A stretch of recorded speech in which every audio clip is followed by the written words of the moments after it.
This is Jackie, and I'm here with Gary of the Cribs on day one of Riot Fest. Are you enjoying your day so far? It's been a hectic day so far, but it's so beautiful, Chicago. I I feel partly at home here, so it's it's relaxing in that sense, I guess. Festivals are always a little frenetic, especially the first day when they're sort of sorting out everything. Oh yeah. But the 80-degree weather does make up for it, and then the free beer next door also makes up for it as well, I'm sure.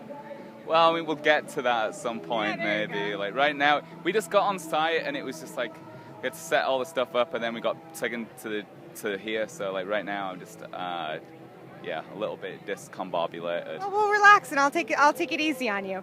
You guys have been going strong for over 15 years. What do you attribute to your band's success and your longevity? Longevity. I mean, we're brothers, so that's like it really helps. I mean, it's like you're super tight, you trust one another, but then the other thing is, it's like, how do you break up a band of brothers as well, It's like, you either have to, like, develop an enormous ego and treat each other like garbage, which I don't see happening, because I don't think my mother would be happy about that, but, like,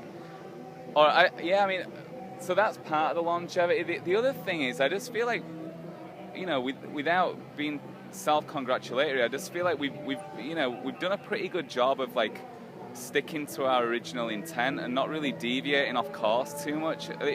We've seen a lot of things come and go in that 15 years, and like it's swallowed a lot of particularly British bands, who took the allure of the corporate dollar and just it wasn't that's the kind of thing that destroys bands. Like we were pretty good at sticking to our original intent, so and we're not adverse to getting in a van and slumming it. In the UK, we just played Leeds Arena, which is a huge thrill and a big gig for us. And then, a couple of weeks later, we're in a 5-seater, 6-seater van in America, just like doing it all ourselves. So it's like you've got to be adaptable, I guess. Being flexible is definitely important. Yeah. How would you say your sound has evolved from your self-titled in 2004 to 24/7 rockstar shit? Well, in some ways, 24/7 rockstar shit's a little regressive for us. Like we purposely wrote it really quick and tried to take the same approach we took when we first started the band, because when you first start the band, you're having so much fun and every idea seems like a good idea because you've never done it before. So we just tried to take that sort of approach with it. So it's slightly regressive for us, but generally we just try and improve on the one beforehand, which means that I think we've just gradually got better at what we do. I don't think we've ever really taken too many wild detours. I mean, maybe the record we made with Johnny Marr was slightly different, but then I also feel like our 5th record, In the Belly of the Brazen Bull, was the one where we really pushed ourselves the hardest. But I think really it's just a case of getting better at trying to get better at what we do, as opposed to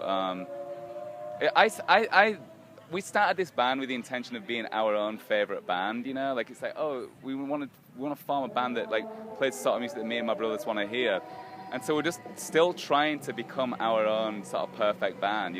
That's the mission that we've been on the whole time.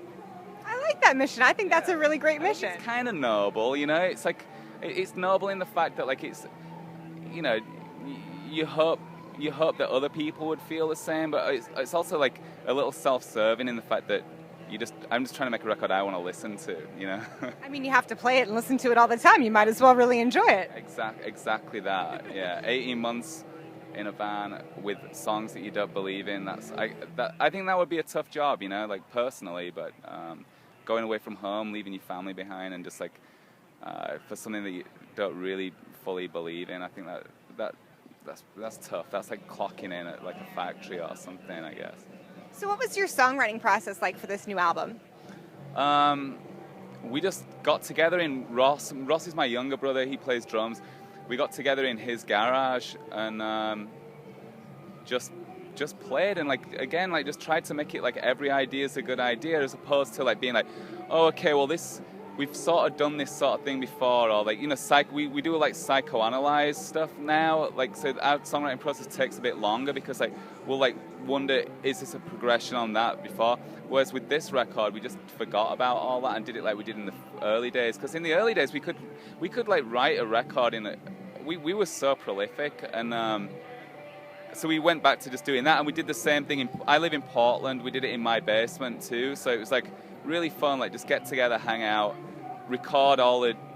It was mainly just about having fun playing, as opposed to like worrying about, oh, how does this fit in our catalog? It's just like, let's just have fun, and like it's really fun to play live, and like you know, the fans in the UK really responded well to this record, you know. So I guess just taking the bull by the horns a little bit can sometimes serve you better than like trying too hard. I mean, it's not necessarily the best lesson for people, but like it worked for us this time. So I like your philosophy. Earlier this year, you celebrated the 10-year anniversary of Men's Needs, Women's Needs. Tell me about the unique way you guys decided to distribute your Year of Hate single and how that came about. Oh, right. Yeah, well, that came... So it was the 10-year anniversary of our third record, which to a lot of people is, like, still the one that they care about the most. And, like, we weren't necessarily into the idea of doing a retrospective thing. It seems like the sort of thing you do when you're desperate, so we didn't really feel like doing that. But it was really, like, cool. It's really inspiring, like, to see that, you know, people still really cared about the record, and it was quite emotional. Like the gigs were really good, and like people were, it was emotional. It was really nice. I mean, I say that like sincerely, but then I think to mitigate that feeling of like going back, we then released the Year of Hate 7-inch, which is the first single from the new album. We just dropped it off at we just took it to record shops and was like, hey, like, this is just a white label of our new record, our new single, we'll just sell it. And then, you know, we just told people to go out and find it. We were really cryptic at first, and like, that was really fun. It's like, it seems a little bit elite. Like, I was worried it would be elite. It's like, oh, there's only like limited amounts and people have to seek them out. But it was actually like, the thinking behind it was like, to take the digital element out altogether, because now it's like when a band's got a new single out, you can hear it. I could put it on my phone right now and be like, oh, let's listen to it. I like the idea that people had to go find it and then like couldn't hear it till they got home, and they would have to be on the bus wondering what it sounded like. All the stuff that like used to really like make us excited back in when we were kids in the mid-90s and stuff. So it was just a case of trying to make people have to wait a little bit, and we got a kick out of that, knowing that, like, you know, that people like who maybe were too young to experience that like time before, you know, before the digital age, like maybe just had that like one moment of experiencing that. They probably hated that, but like anticipation, deal with it. Yeah, exactly. And that was the thinking behind it anyway. So, and it was cool. Like it definitely did what we thought it was going to do, and I'm proud of that. So now you're here at Riot Fest. How do you go about choosing a set list when you have a nice wide catalog to choose from? We're just in the process of doing that right now. In fact, when Mark, our manager, came over to get me, I was in the process of trying to choose it. It's tough because I remember when I would go see bands, I would be frustrated if they didn't play like old stuff. But now that I'm in a band, I understand the need to like play new stuff as well. So it's like we've only got 40 minutes, and we have a lot of songs, and I think we're just going to lean on the new record and just like, you know, this is a punk festival. We're just like, we're not going to try to play it like you do those, like we do the big pop festivals in the UK. Just like, we don't have to worry about being, you know, we're less well known here than in the UK, so we don't have to worry about playing all the hit singles. We can just like play whatever we want. So I think we're going to do mainly new stuff, and just try and put together something that's like short and in your face, really, because you don't get much time to leave an impression at these sort of gigs. So we just want to be short and in your face, you know, no indulgence, no time for indulgence. And I think it's a good goal. So what's up next for you guys after Riot Fest? Finish the US tour. We're on tour in America for the next till the end of October, I think, and we go to Mexico to play 3 shows down there. And then we've got some UK stuff around Christmas, a UK tour coming up next year.